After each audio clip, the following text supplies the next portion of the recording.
tell you now, I ain't no holy individual, but I am righteous. I'm not gonna lie to you, I'm not gonna steal from you, I'm not gonna cheat you. I'm gonna tell you the truth, whether you like that or not. That's it.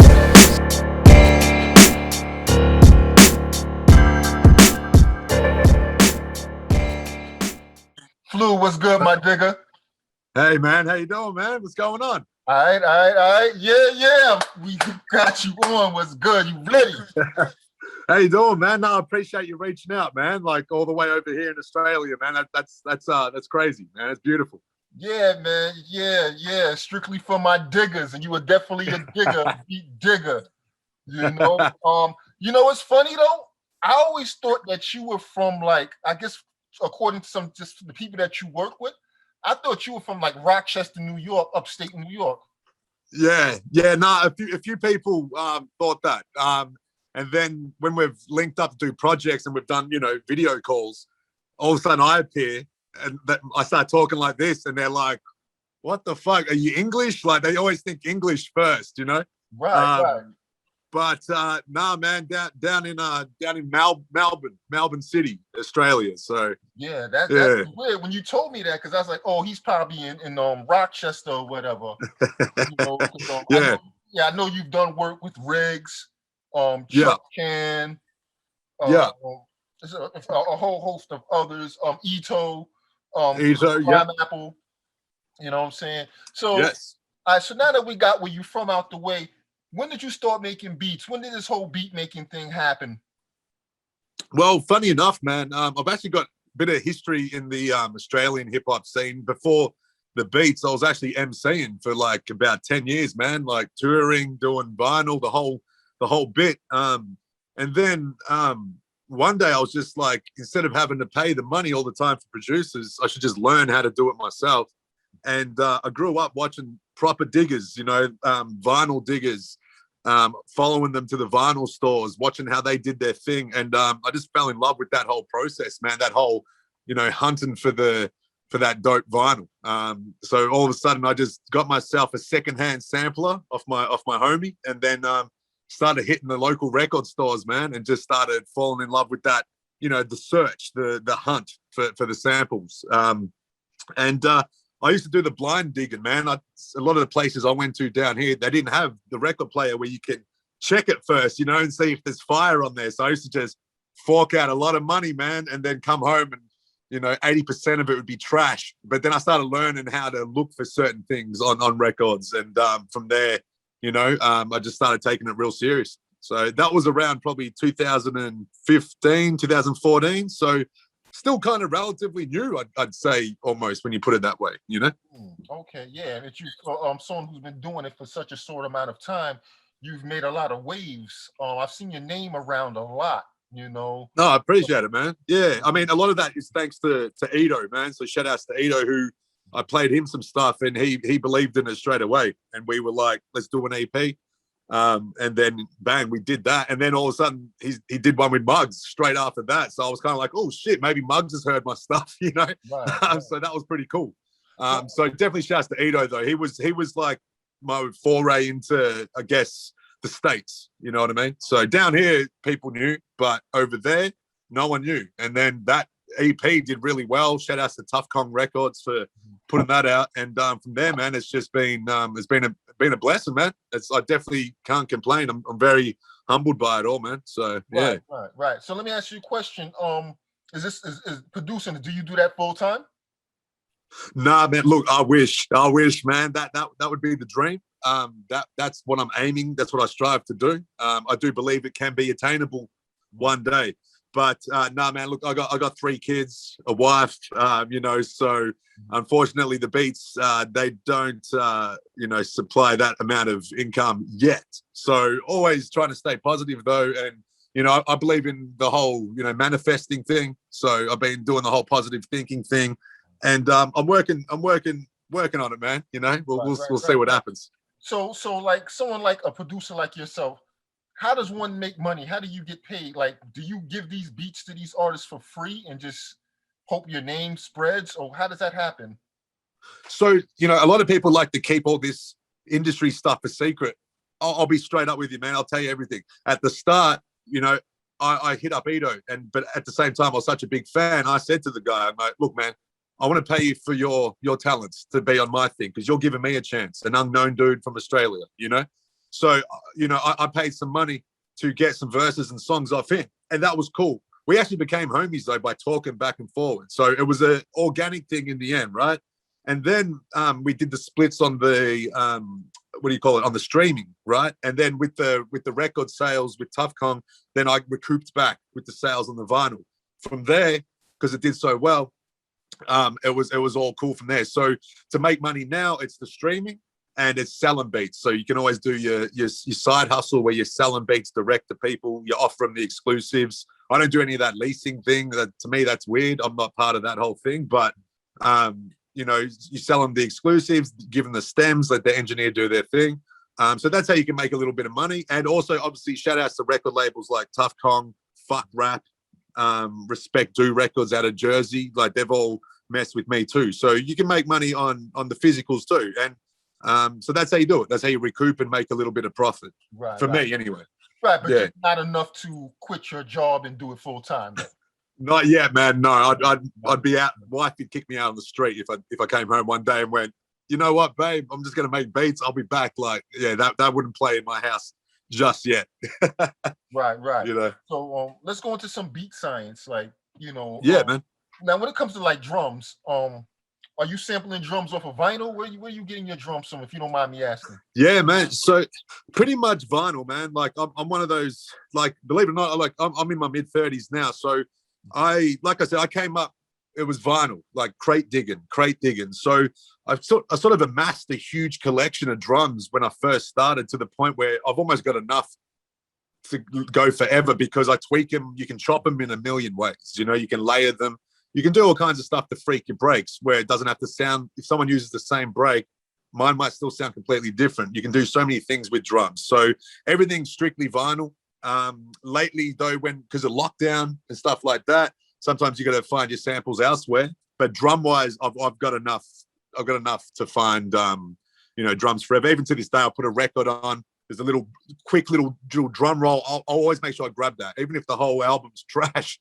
You know, you might get that one little roll, and you can use that, and it's beautiful. You know, and there's definitely a huge difference. I can hear it.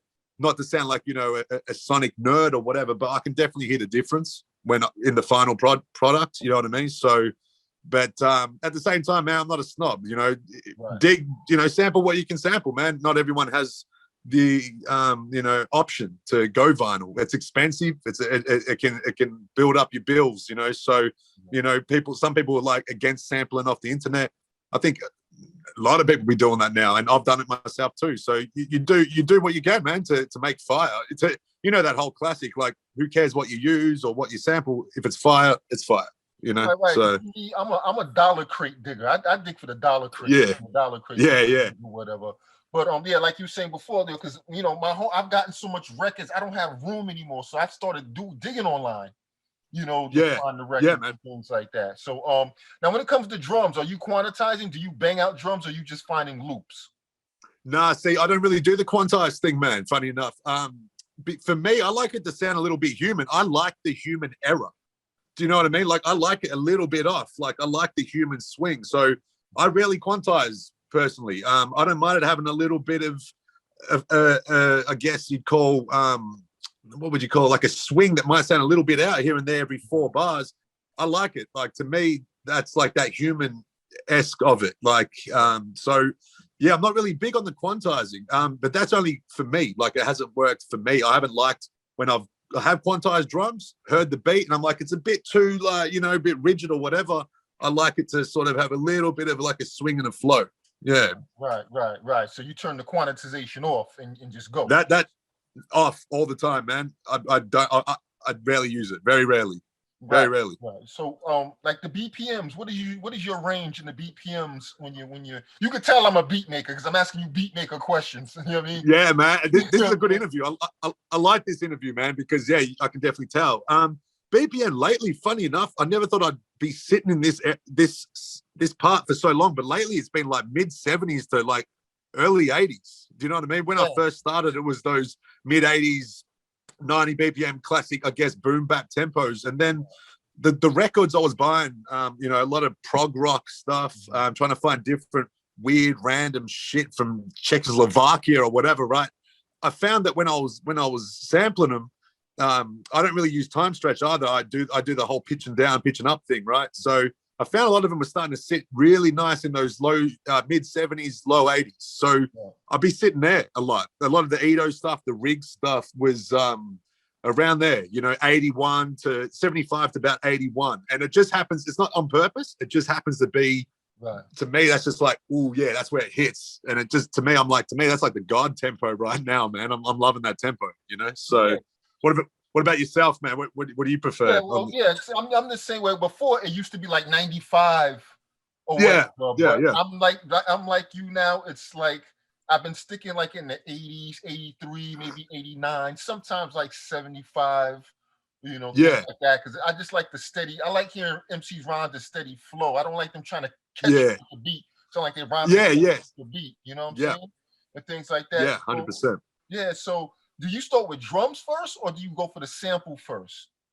Always sample first. It's funny. I got homies that they do the drums first. For me, it's weird. It's like backwards for me doing drums first. I find the sample, man. Chop the sample, then find the applicable drums that I think suit that sample. For some reason, when I have done the drums first, it just feels weird. Then dropping samples in, chopping to the drums. I normally chop the drums to the sample, which again goes against the quantizing, I suppose, of having a little bit like errors are probably not the right word, but a little bit of that human feel, you know? So I'll do samples first, drums, then I'll play my own bass lines, some synths and stuff underneath, and then go back and go over the sample parts that I've chopped with, you know, add little doodads and little bits and pieces to it. So I sort of go in that sort of, you know, order. And then obviously once I get the vocals back from whoever, then I'll do the dropouts and all the tweaks and stuff after that, you know? Got you. So, yeah, and it's funny that you say chop, because that was the next question I was going to ask you. Do you prefer chopping or do you prefer looping? I think, like, for me, it's a bit of both. Sometimes I'll chop stuff and then it sounds like a loop anyway. Like, it'll just sound like I've looped 2 bars, but I've chopped, there's like probably like 7, 8 chops in there. I don't really go for the crazy, real choppy sounding beats anyway. I go for the more sort of looped sounding ones. Because I'm a massive like RZA circa 93 to 97, you know, Havoc from the same era too.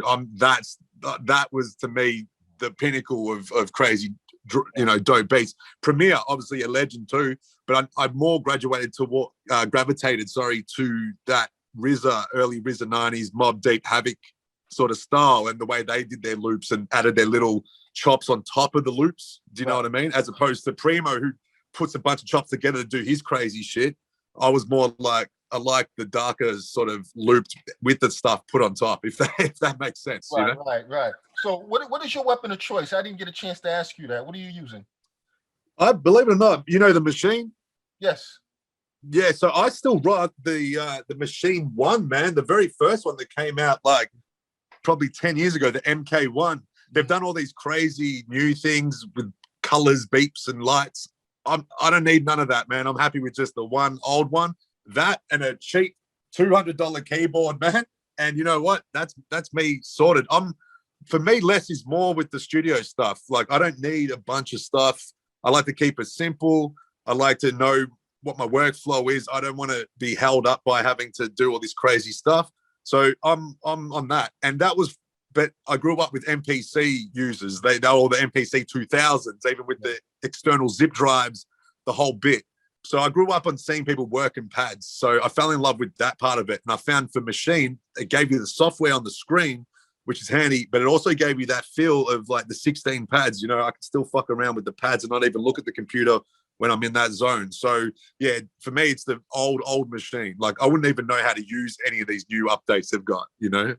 What about yourself, man? What do you use? You know, I've been on the MPC since 1999, MPC 2000 XL since 1999. Yeah, man.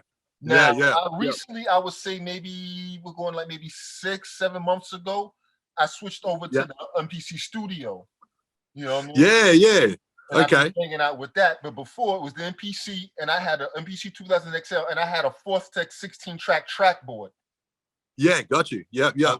So I've upgraded, and I like the Yeah. better, you know. So the workflow must be much easier now, Right, yeah? I'm able to send beats out just quicker, much Yeah. quicker now, you know. So Yeah, man. I'm not. This has been a game changer for me, you know. Looking at the Yeah. screen, and I can still bang on the pads because I can't click a Yeah, mouse. man. Because I feel like I'm a Exactly. part of the beat, you know. Exactly, Make me feel like man. I'm a part of the beat. So when it comes to like sequences, what do you start your sequences off with? Is it 2 bars, 4 bars, 8 bars? Generally, like sometimes even 1 bar, but generally, like depends what I've sampled in. Sometimes, but mostly I'll build from 1 to 2 and just keep going from there. And then I'm a big fan of switch ups and change ups too. Like some people, they don't like that many switch ups. They just want that dope 2 to 4 bar loop just going, and that's cool. I do that as well, but I like to do a lot of dropouts, switch ups. So I'll start even from the very first bar, man, and just build it on from there in pattern mode, which is what we call it on the machine, and just keep going and introduce something new. Even if it's real subtle and the average person wouldn't hear it, you'd hear it because you're a producer. But even if the average listener doesn't hear it, every 4 bars, 8 bars, I introduce something, whether it's even just a drum change or a drum roll or something on the sample. I like to introduce something the whole time, so it's almost progressive without being overproduced, overcooked. You know what I mean? So I like to, Right. yeah, keep them guessing, keep it building. Yeah, because I like simple but hard but effective beats. I don't like too much in the beat because I like to leave room for the MC. To me, for my beats, the MC is like the last instrument. I was just about to say that, man. I think people sometimes forget that the MC is an instrument. You know what I mean? And even rapping is percussive. You know what I mean? The way the flow is, that's its own percussion too. So you want to have that room with your own percussion for it to, you know, flow nicely, not clash against each other. You know what I mean? So you can definitely overcook things. I've been guilty of that plenty of times. I've sent back tracks to people and they're like, "Oh, Flu, what the fuck, man? Why you add all this shit?" And I'm like, "Oh yeah, you're right. You know, take it back out, strip it back down." So I've been guilty of that too, and I think that's just sometimes coming from a producer point where I feel like I need to do more to it when I should probably ease up and just leave it. You know? Right. And speaking of which, when you're saying, you know, sending tracks out to people, have you ever made beats and you have a particular topic like this? You might be like, this sounds like a chick song or female song, but you give it to the MC, and because you're in Australia, you're not working side by side. They do something totally left that, or they may come in on the beat where you didn't want them to come in just yet. Yeah. Does that? Sorry, go ahead, man. Sorry, what were you saying? But I was asking, like I said before, you know, you make a beat and you're like, yo, so and so would sound dope on this, but this is a female song. This is like a chick song. I want them to rhyme about females, but you send the beat out to them, but they're on some hardcore gangster shit with it. Has that ever happened? Like, you're like, yo, that was supposed to be a chick song. Why'd you do some gangster shit to it? Or I wanted you to come in here after this dropped out, or before we dropped in, but they came in earlier than or later than. Has that ever happened? Definitely, man. A few times, and it just reminds me though how people process music differently. Like what you and I may hear, like you said, a chick song or a straight up, you know, hardcore banger or something. Someone else, they're interpreting it in such a different way that I've had to remind myself that it's like that's just how they're hearing it. Like, so I've had a few things sent back. I'm like, oh, okay, you're doing it like this, but then I'll obviously, you know, work with what they've done, you know, and work with them, you know, until we find a happy medium. But yeah, it's definitely happened before where I've made an intro for 8 bars and they've started rapping 4 bars in. I'm like, no, whoa, chill. That's just part of the intro. It hasn't even kicked in yet. Right. But in the end, sometimes it works. I call them happy accidents, you know. You know, when sometimes you're freaking a beat and you accidentally hit something else or you've done something you weren't meant to do and it sounds crazy and you're like, oh, happy accident. So, you know, you make it work in the end. And I like to let MCs be MCs, man, and do their thing too. You know, to me, it's always a collaborative thing. I never try and take charge. I always try and like make it so we're both happy in the end. You know, I think that's important. So yeah. Now, you being in Australia, I know you don't get a chance to work with a lot of these guys in the studio because I feel like when you're in the studio with them, now you're not just being a beat maker, you're producing. Because now you're ideas, you're telling them, say it like this, say it like that, you know, and I think that's where the translation gets lost when just sending beats, you know. It definitely, man. Yeah, for sure. You know, so I think. Go ahead, finish, please. Yeah, no. So what I was going to say is what I do personally, what I like to do is get on the phone with them. You know what I mean? A lot of people just keep it straight on Instagram messaging or WhatsApp or whatever. And you can make that work. That's fine. I think that's how a lot of people do it. I like to get on the phone with them. I like to have a chat to them, even video chat like we are now. Get to know each other a bit, like, Right. and both share the idea and speak on it a little bit, like, and that way, at least even if they're not in here with me right now, it's like they just were on the phone, and I can even show them something while the phone's on. What do you think of that little switch up there? Do you like that? No, you don't. Oh, what about this? Oh, you like that? Cool. So I think that's the best I can do, being all the way over here. You know what I mean? And most of the dudes I'm working with these days over where you're at. So I think, at least to me, I find that that's helped a lot, man, with making it sound like we're in the studio together. Is don't be afraid to get on the phone. Like, let's have a proper talk about it. You know, this we put our lives into this shit. Why keep it just on text? Let's have a quick chat. You know, and I know it's 2021 or whatever, and text. Cool, I get that too. But sometimes you got to just link on the phone and go from there. And it saves you, first of all, a lot of time. You get to know each other a bit better. You have a laugh, build some rapport, and I think that in the end, in the final the final product, it speaks for itself. You can hear the difference. You know, you can hear when it's just cut and paste sometimes email shit. You know, and that's not me shooting at nobody, but you can hear it. So I want it to sound like, you know, they were standing right next to me when we were doing it. You know, right. So who's on your wish list right now that you want to work with that you haven't already? Man, sadly, both of them have passed. My big wish list was Sean Price and MF Doom, right? So obviously, you know, that never got to happen. So, you know, that I was so focused on trying to make that happen. But rest in peace to those two legends, man. These days, like, you know, I just want to work with anybody who's like down to earth, man, and dope. Like, I don't really have a wish list. Like, I'm such a chill dude. Anyone that just approaches in a nice, chill, professional though way, that just wants to make dope art and they're dope, I'm down to work with anybody, man. Like, I'm not hard to approach. I'm not one of those dudes that's like, nah, I've done this with this and that, you need a whatever. I'm cool. Like, anyone dope, man. There's there's so much talent out there now. I couldn't even begin to name names, even if I tried. Like, they're out there, I see them, but I'd forget a bunch if I started naming even a few. But I'm loving where for lack of a better term, underground is at now. I'm loving where it's at. I'm still getting used to this era of like 4 albums a year from an artist. Like, you know, I grew up where you'd hold the same CD for 2 years, you'd break that shit in your car, you'd rinse it so much. So I'm still trying to get used to having to be that, you know, prolific still. So, you know, but there's a lot of dudes out there. But really, like, anyone that listens in, man, if you're dope and you like what I do, just get at me, man. I just like to create music, man. Really, you know. What would your wish list be, man? If you don't mind me asking. It's just really just so many. AG, crazy, right? AG from Showing AG. Of course, yeah. Definitely him. Hus Kingpin, Smooth. Yeah. The guy named Killy Shoot. No, I've produced.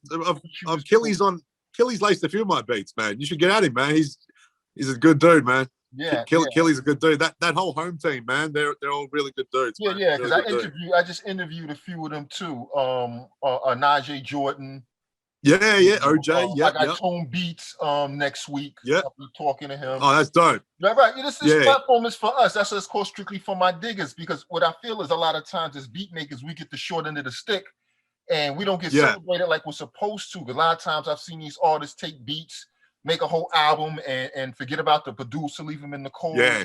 Or don't list the producer. That's true. Don't list the producer who produced the track. Because I'm looking who did the beat. I want to know who did the beat.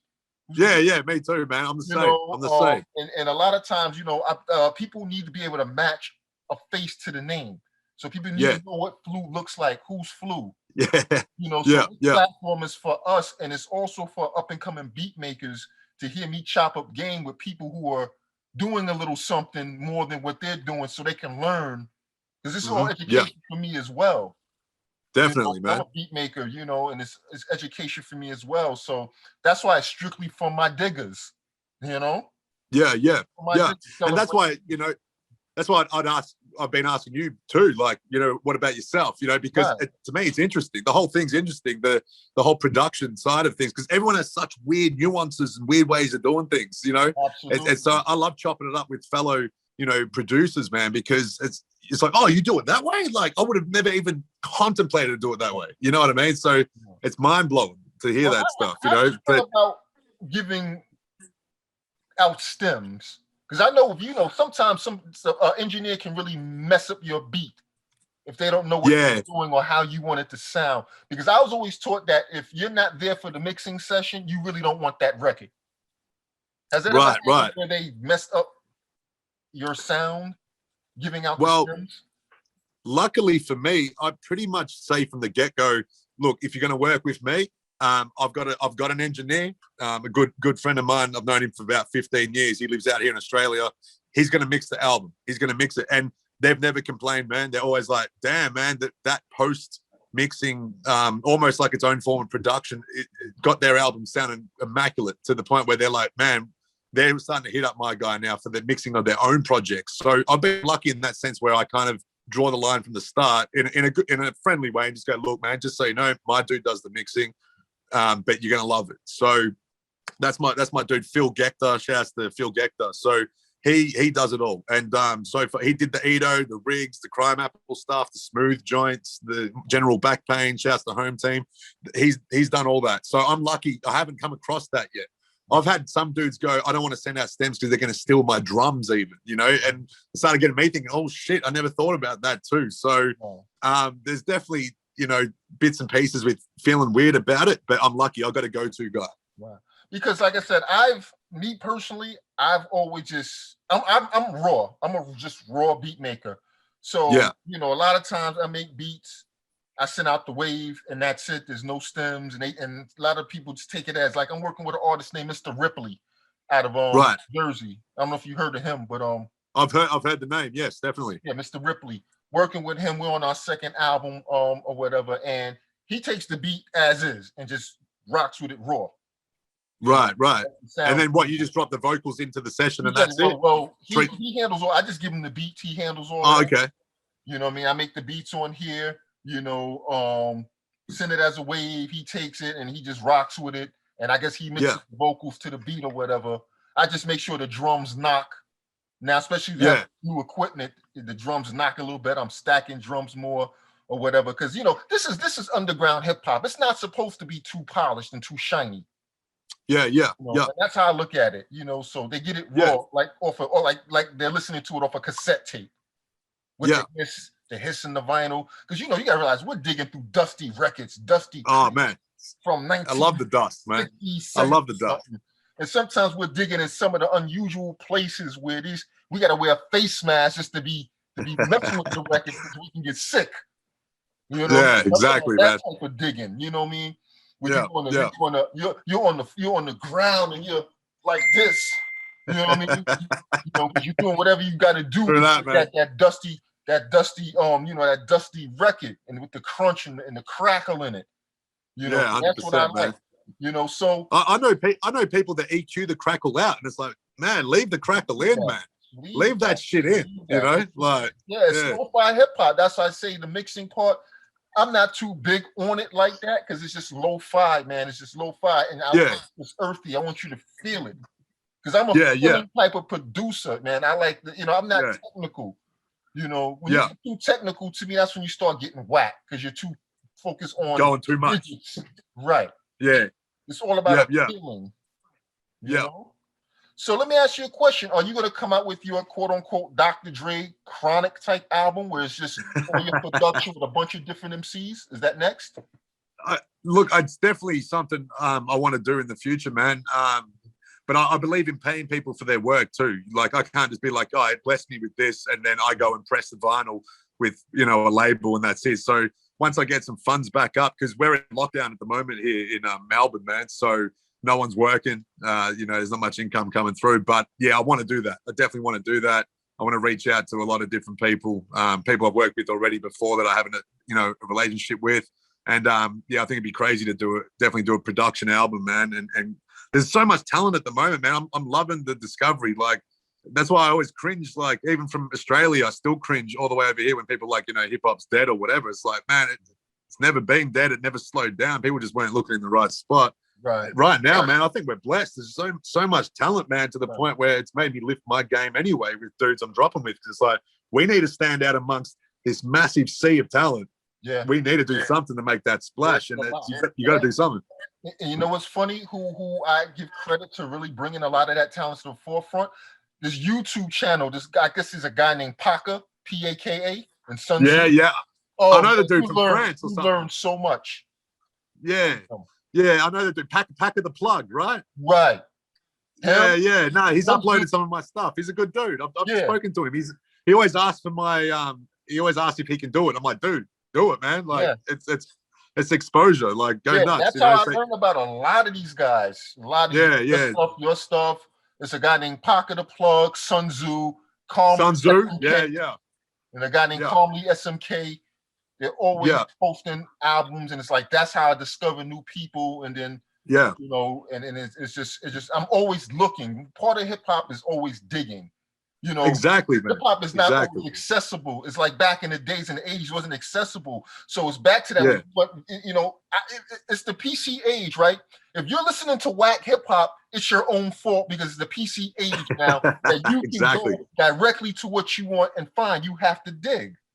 Yeah. You got no excuses now. No excuses. No excuses. You know? No excuses. So I know you're a fan of the music, you know, because you make music. I'm a fan of the music.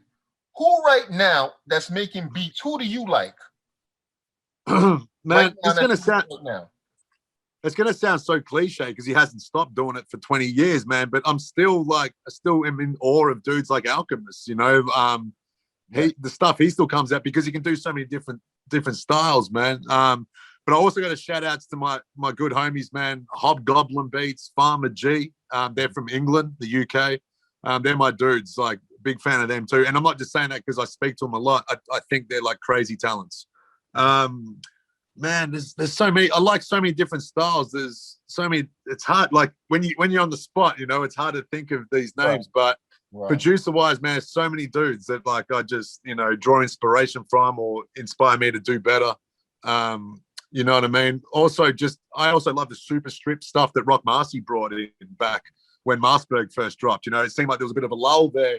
And I personally think, half the underground owes that dude a check because once that dropped, man, it exploded. So Rock Marcy too, man. Car, even the way Car flips, the most simplest, even more simpler than Rock Marcy to a degree, but the way he just finds those perfect loops. So, Brownsville Car, Rock Marcy, Alchemist, also obviously the Legends still doing it, like Primo and stuff. So yeah, I draw from everything, man. But I'm just trying not to sound too cliche. But for me, they're still the ones, they're still the ones killing it, But there's so much talent out there, man. Ridiculous amount of talent out there. It's almost hard to keep up, man. It's hard to keep up.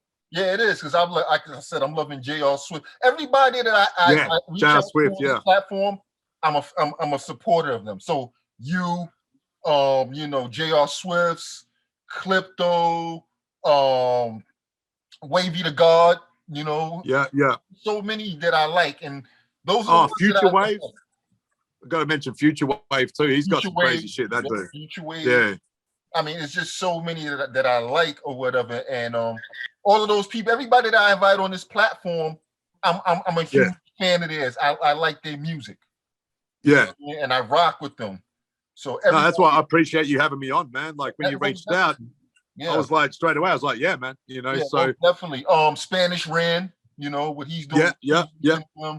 So it's just a lot of people that you're gonna be seeing on this platform that I'm gonna be bringing to the forefront or striving to bring further into the forefront because it's strictly for my diggers, man. That's what it is. Yeah. This is our platform. It's for us. And I created this for us. For everybody, for us to get our shine and recognition because a lot of times. We get left behind, Yeah. Definitely, it's super appreciated, man, what you're doing, man. I certainly appreciate it.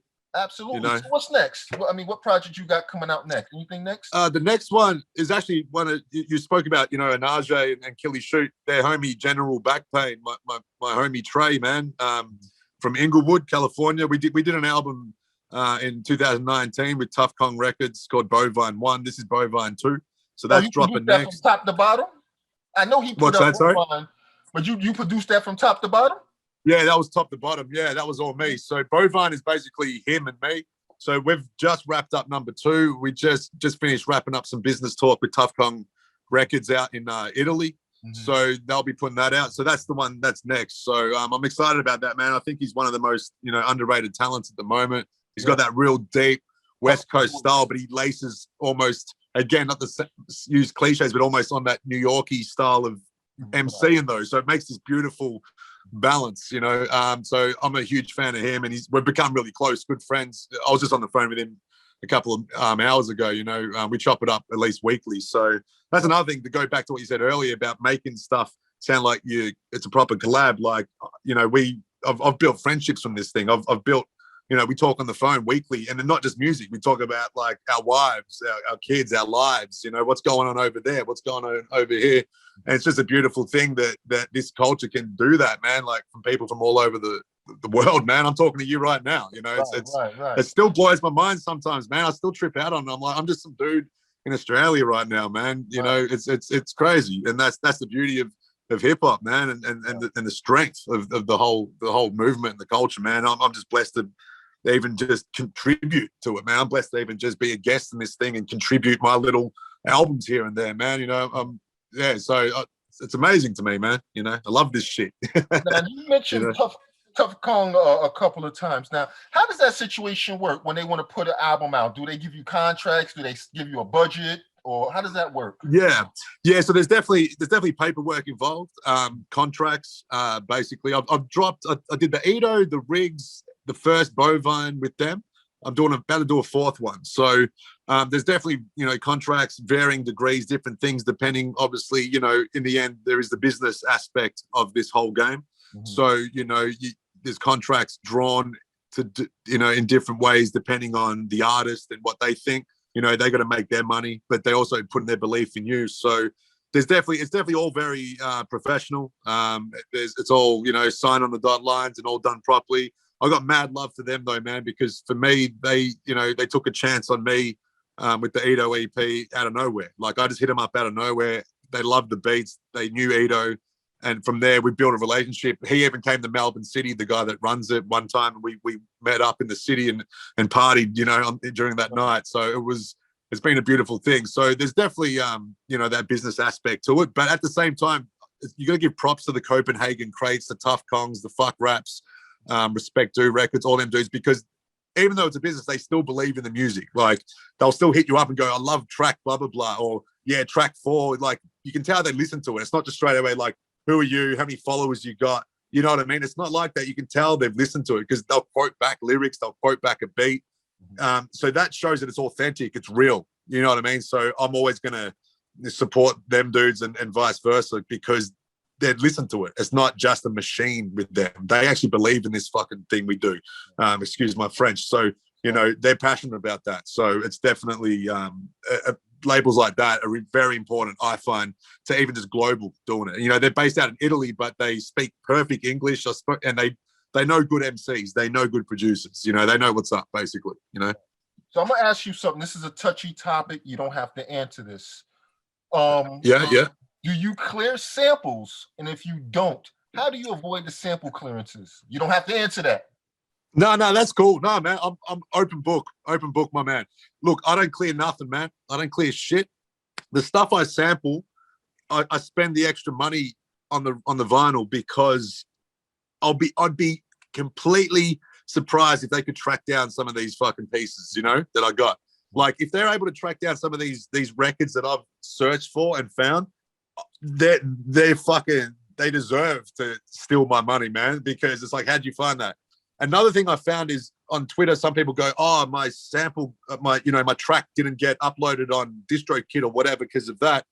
I disguise my shit, man, by, like I said, I don't do time stretch. I pitch down or up. So if I pitch down a sample and then played some stuff over it, it's a disguise at the start. So the algorithm, it can't pick it up. It's not going to just pluck it out, because instead of just leaving a straight loop untouched, I'll do something enough to it that it can throw the algorithm off. And I've never once had one of my albums not get uploaded without any copyright infringement issues. So no, I don't pay for shit, and I probably never would. And like I said, sometimes you got to dig a little bit deeper, or fuck with it, man. You've got your sampler, fuck with it a bit to avoid those traps. You know what I mean? So that's how I do it. Now, would you say that because underground, we're not selling a lot of records, that's another factor as well, that you can avoid sample clearances?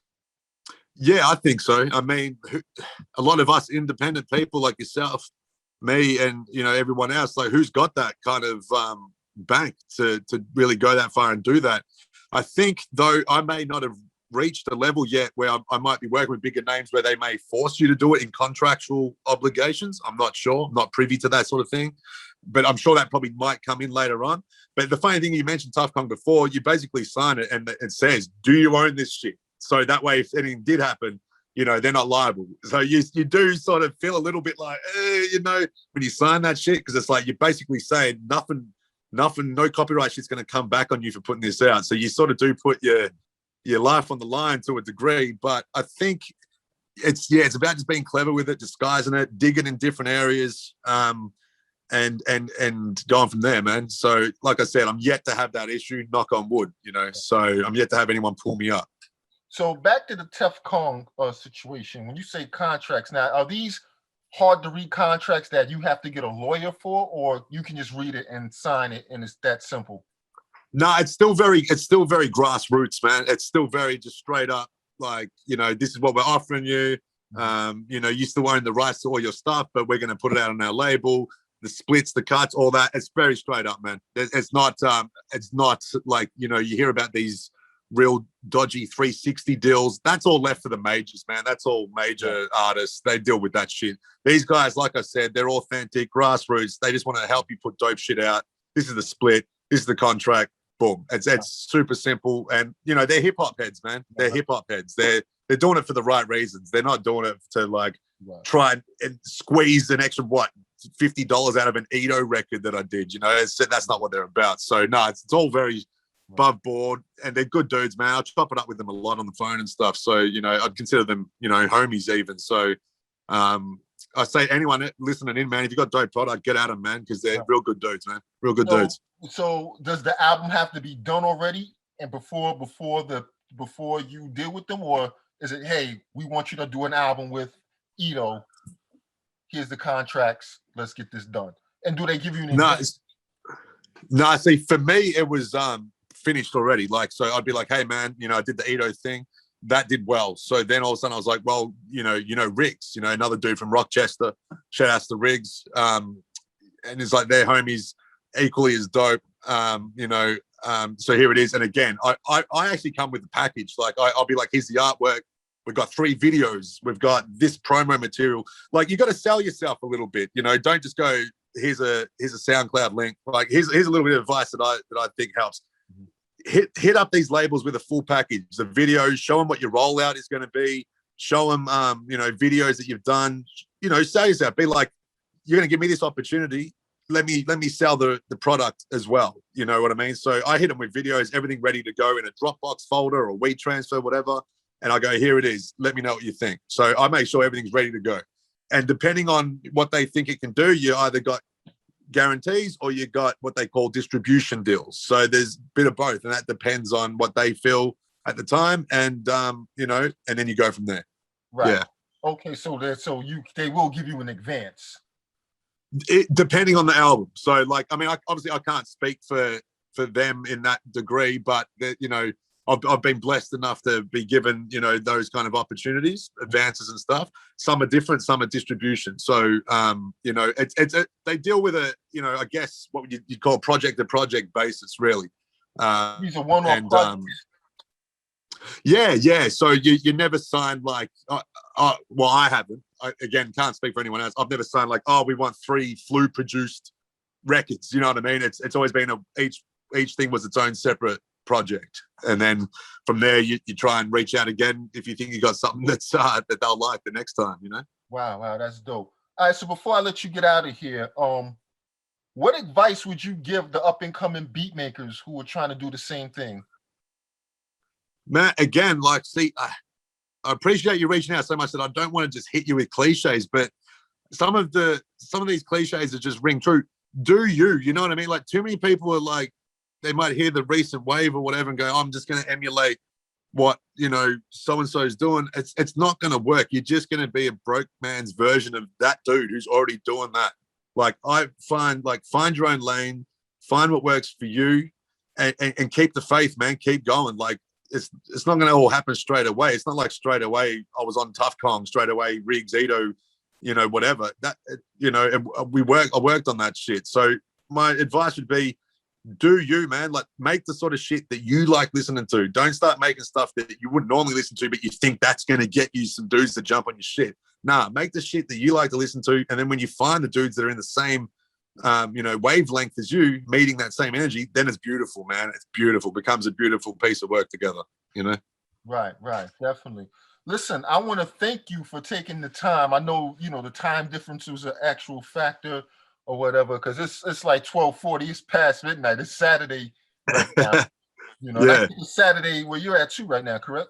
Yeah, it's like 3 p.m. or something Saturday afternoon, man. So I appreciate you staying up, man. For me, it's easy. Definitely. Well, this is hip hop. Hip hop has no time limit. You know what I mean? Yeah, that's right. Exactly, man. This is hip hop. So I've done interviews 2, 3 in the morning. You know what I mean? Yeah, for sure. It takes to get it done. But I'm just so humble and so thankful that you took the time, because you know a lot of guys have done a lot of work, and you know I don't have a big platform. I'm building it, but I'm building it for us.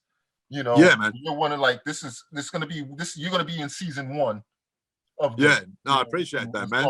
No, like I said, I want to thank you too, man. And what you're doing is good work, man. And like you said, you're putting it out there for the producers, man. And for you to reach out, like I said, man, it's a massive wave now. It's an ocean of talent. For you to even reach out and have me as part of season 1, man, that seriously means the world to me, man. So I really appreciate your time, man. For real. Definitely. So yeah, let's keep in touch. You know what I mean? Yeah, definitely, man. Like that. Let's keep in touch and all that. Keep doing what you're doing. I'm watching, and I'm gonna be doing some great things too. Just watch, because everybody else definitely, man, has really influenced me to really take these beats and get it out there.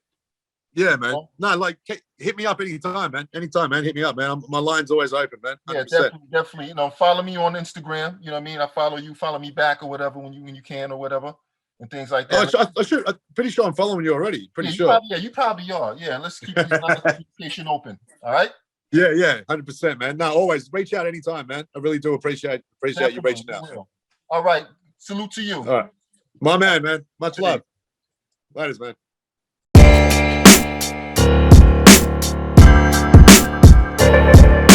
I'm gonna tell you now, I ain't no holy individual, but I am righteous. I'm not gonna lie to you, I'm not gonna steal from you, I'm not gonna cheat you. I'm gonna tell you